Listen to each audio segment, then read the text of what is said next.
और इस वक्त की बड़ी और अहम खबर आपको बता दें कि 2022 में जिन 5 राज्यों में चुनाव का इंतजार था, उसके तारीखों का ऐलान आज हो गया है।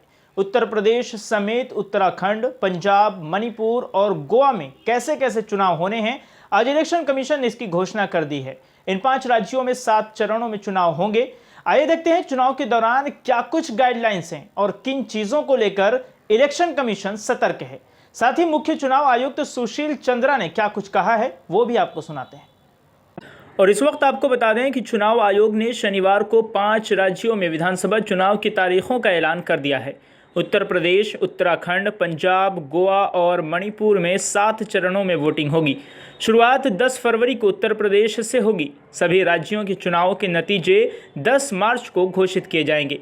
चुनाव आयोग ने कहा कि कोरोना के बीच 5 राज्यों के विधानसभा चुनाव में सख्त प्रोटोकॉल का पालन कराया जाएगा। 15 जनवरी तक किसी भी तरह के रोड शो, रैली, पदयात्रा, साइकिल और स्कूटर रैली की इजाज़त नहीं होगी।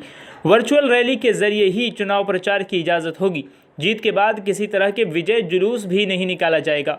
मुख्य चुनाव आयुक्त सुशील चंद्रा ने कहा कि देश में 5 राज्यों की 690 विधानसभा में चुनाव कराए जाएंगे, जिसमें 18 करोड़ 34 लाख से ज़्यादा मतदाता चुनाव में हिस्सा लेंगे।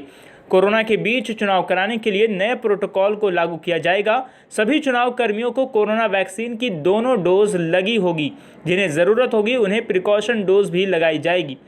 आपको बता दें कि 5 राज्यों के विधानसभा चुनाव का शेड्यूल क्या है। पहला चरण में 10 फरवरी को उत्तर प्रदेश में चुनाव होंगे।